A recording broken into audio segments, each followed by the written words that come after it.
Bonjour chers serviteurs audacieux, bienvenue dans notre émission chrétienne intitulée Le pain matinal, une émission du réseau Ta Seconde Chance International. Je suis Dr Doriane et je vais nous conduire dans la rubrique Exhortation.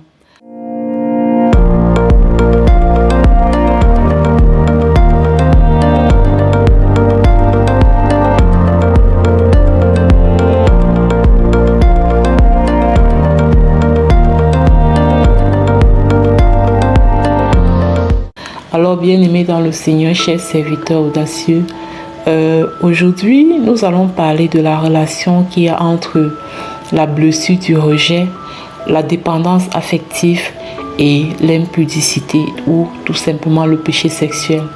Alors, si vous vous souvenez, hier, nous avons parlé de comment les blessures émotionnelles non guéries vont carrément ouvrir une porte à l'ennemi, ouvrir une porte au diable pour nuire notre vie, pour nous pousser à pécher contre Dieu, pour nous pousser à nous éloigner de Dieu, alors qu'au fond de nous, nous l'aimons, nous voulons être avec lui. Mais ces blessures émotionnelles vont venir être comme des portes ouvertes, comme des forteresses qui vont nous maintenir dans le péché, qui vont nous maintenir dans toutes sortes de liens démoniaques et tout ça. Alors aujourd'hui, nous allons voir quelle est la relation entre la blessure émotionnelle du rejet, la dépendance affective et le péché de l'impudicité. Déjà, ce qu'il faut comprendre de manière globale, c'est quoi? C'est que pour une blessure émotionnelle, il existe un masque émotionnel. Qu'est-ce que ça signifie?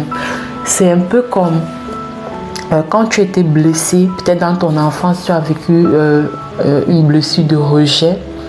Je vais beaucoup parler de rejet, de l'abandon, parce que c'est ce que moi j'ai vécu.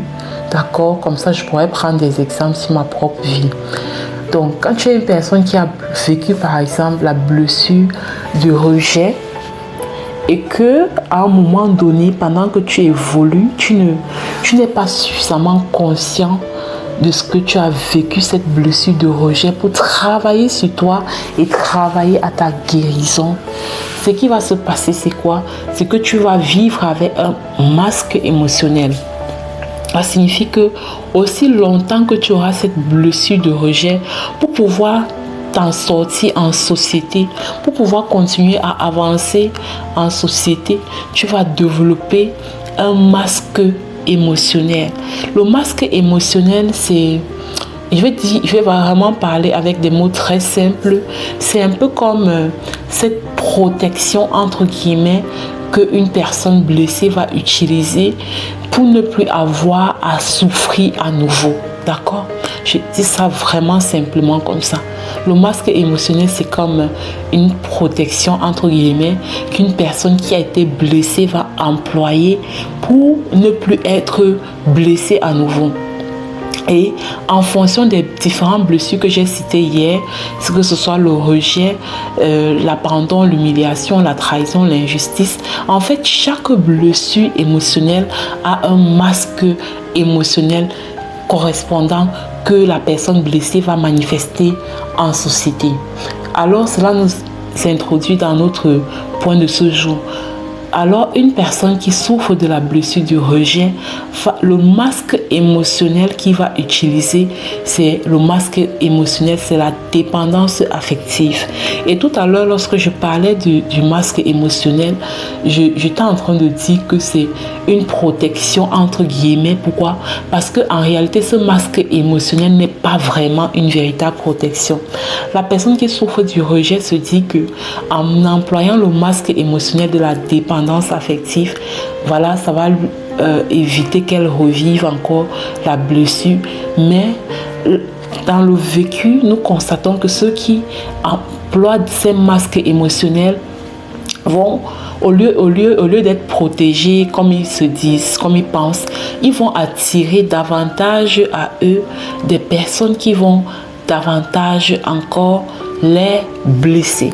Donc, excusez-moi parce que là, pour parler de ces choses, je suis obligée d'entrer un peu dans des choses scientifiques. D'accord? Pour expliquer, pour qu'on comprenne. Parce que parfois, nous sommes beaucoup trop spirituels. Nous voulons juste comprendre les choses spirituellement. Et ça finit on finit par passer à côté de cette réalité qui détruit la vie de beaucoup de personnes chrétiennes. Et là, on est obligé d'emprunter un peu à des données, des notions scientifiques, des études qui ont été faites pour expliquer. Donc, une personne qui a vécu la blessure du rejet et qui n'est pas restaurée, pour évoluer en société, va manifester de la dépendance affective. La dépendance affective, c'est quoi?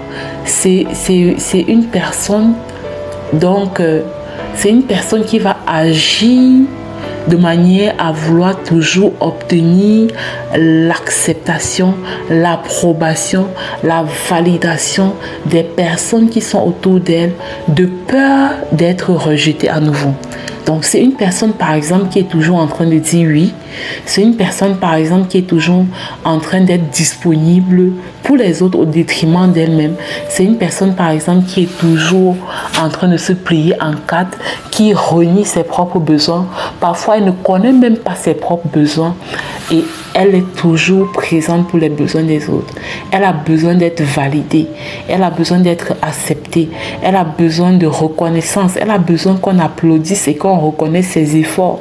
De manière à ce que si jamais elle faisait des choses et que ses efforts n'étaient pas reconnus, voilà, elle se sentirait encore rejetée, blessée et tout. Alors, donc, une personne qui souffre de blessure de rejet va être dans ce système de dépendance affective où elle fait les choses non pas parce qu'elle ressent dans son cœur une impulsion de le faire, voilà, un élan de le faire, mais parce qu'elle veut être applaudie, elle veut être bien vue en fait par les autres. Et là, pour la vie chrétienne, c'est dangereux. Déjà, pour la vie en général, c'est un problème. Je ne veux pas rentrer dans les autres détails parce qu'aujourd'hui, je veux vraiment m'arrêter sur l'impudicité. Pour ceux qui ont lu mon livre « Devenir une reine pour un roi », ceux qui ont lu ce livre-là, c'est un livre autobiographique, un roman autobiographique chrétien où je parle de mon parcours, de la sortie du concubinage jusqu'à mon mariage. Et lorsque je sors du concubinage, je me retrouve encore en train de tomber dans le péché de l'impudicité. Et c'est plus tard que le Saint-Esprit va me révéler en fait que c'est la blessure émotionnelle du rejet qui n'était pas restaurée, qui me poussait à tomber chaque fois dans l'impudicité. Parce que, étant chrétienne, j'aimais le Seigneur, je l'ai toujours aimé. J'ai toujours aimé marcher avec lui, mais je ne comprenais pas pourquoi à un moment donné j'étais faible. Parce que celui qui a vécu la blessure du rejet, il a ce vide émotionnel en lui en fait.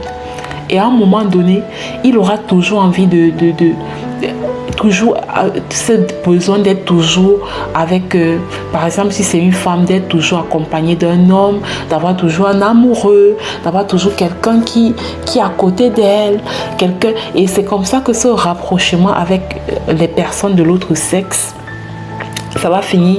Elle le fait. Pas forcément pour pécher contre Dieu, c'est pour combler le vide émotionnel qui est en elle à cause de cette blessure du rejet. Sauf que ce rapprochement avec le sexe opposé pour combler le vide que crée la blessure du rejet, ce rapprochement-là va finir par faire en sorte qu'elle se retrouve dans le péché sexuel. Et moi, ça, c'est ce que j'ai vécu en fait. Où tu te retrouves en train de commettre le péché sexuel, pas parce que voilà tu voulais le faire, mais tellement tu es blessé, la blessure du rejet habite en toi, ça crée ce vide là, tu as envie de remplir ce vide, tu as envie de te sentir accepté, de te sentir aimé, de combler ce vide. Ça fait que tu te rapproches, à peine quelqu'un te parle, à peine quelqu'un te salue. Oh, excusez-moi, c'est que en fait quand le voile tombe, tu te dis mais j'étais même où là en fait. À peine quelqu'un te salue que tu commences à t'intéresser tellement à la personne, tu veux te rapprocher de la personne et tu finis par commettre le péché. Et si tu n'as pas la révélation de ce que chaque fois tu tombes dans le péché parce qu'il y a une blessure du rejet que tu vis et que tu dois guérir absolument, mais tu vas vivre cette vie chrétienne où tout le temps tu es en train de pécher contre Dieu en fait, et pourtant tu sais que tu l'aimes, mais tout le temps tu es en train de pécher alors que la fondation de ce péché là c'est la blessure du rejet. Donc c'est ça le lien que je voulais établir. Ici, c'est pour nous interpeller, à nous réveiller, à être sensibles pour aller regarder, est-ce que j'ai une blessure de rejet en moi? Est-ce que je vis dans l'impudicité? Est-ce que je vis dans le péché sexuel? Est-ce que j'ai une blessure de rejet? Est-ce que je vis dans de la dépendance affective? Parce que toutes ces choses sont liées et il faut pouvoir détecter cela à temps pour travailler sur soi afin d'en être totalement délivré. Voilà. Pour ne pas être très longue, je vais m'arrêter là, chers serviteurs audacieux, et passer la parole à la servante de Dieu, Lina, pour la proclamation de la parole inspirée. Soyez abondamment bénis, que le Seigneur nous aide afin que nous puissions vraiment être des lumières pour les autres au nom de Jésus. Amen.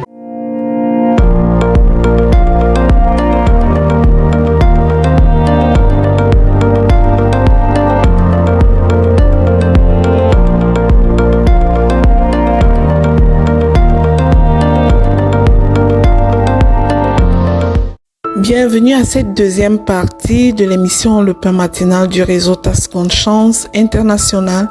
Ici Lina pour la parole proclamée. La parole qui nous est donnée aujourd'hui comme sujet de proclamation est la suivante.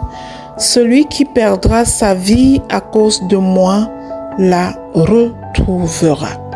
Bien-aimés, nous allons déclarer, décréter, proclamer cette parole jusqu'à ce que nous soyons véritablement engagés à suivre Jésus, car celui qui perdra sa vie à cause de lui la retrouvera. Je proclame et je déclare que je renonce à ma propre volonté pour embrasser pleinement celle de Christ au nom puissant de Jésus-Christ. Je proclame et je déclare qu'en abandonnant ma vie entre les mains de Jésus, je reçois en retour une vie abondante au nom puissant de Jésus. Je proclame que je ne cherche pas à sauver ma propre vie, mais à la donner pour l'œuvre de Dieu au nom puissant de Jésus-Christ. Je proclame et je déclare que je choisis de suivre Jésus-Christ, sachant que mon véritable gain est en lui, au nom puissant de Jésus. Je proclame et je déclare qu'en sacrifiant mes désirs personnels pour le royaume, je découvre la vraie plénitude en Christ, au nom de Jésus. Je proclame et je déclare que je perds ce qui est éphémère pour gagner ce qui est éternel dans le nom puissant de Jésus-Christ. Je proclame et je déclare que ma vie appartient à Jésus et en lui, je trouve ma véritable identité au nom puissant et glorieux de Jésus-Christ. Je proclame et j'annonce. J'envoie la parole donnée en mission et elle transforme mon système de pensée. Je déclare que je ne crains pas de tout abandonner pour Jésus-Christ, car il est ma récompense suprême, au nom puissant de Jésus. Je déclare et je décrète que je marche dès maintenant dans l'obéissance à Dieu, sachant que ma véritable vie est en lui, au nom puissant et glorieux de Jésus. Je proclame et je déclare que je considère tout comme une perte comparée à l'excellence de la connaissance de Jésus-Christ. Je proclame que je me dépouille de mon ancienne nature pour revêtir la nature de Jésus dès maintenant, au nom puissant de Jésus. Je proclame et je déclare que je suis morte à moi-même, mais vivante pour Dieu en Jésus-Christ, au nom puissant de Jésus.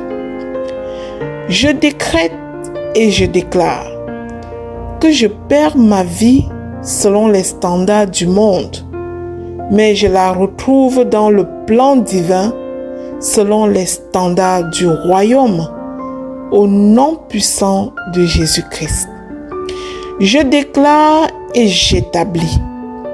J'envoie cette parole en mission et elle renouvelle mon système de pensée.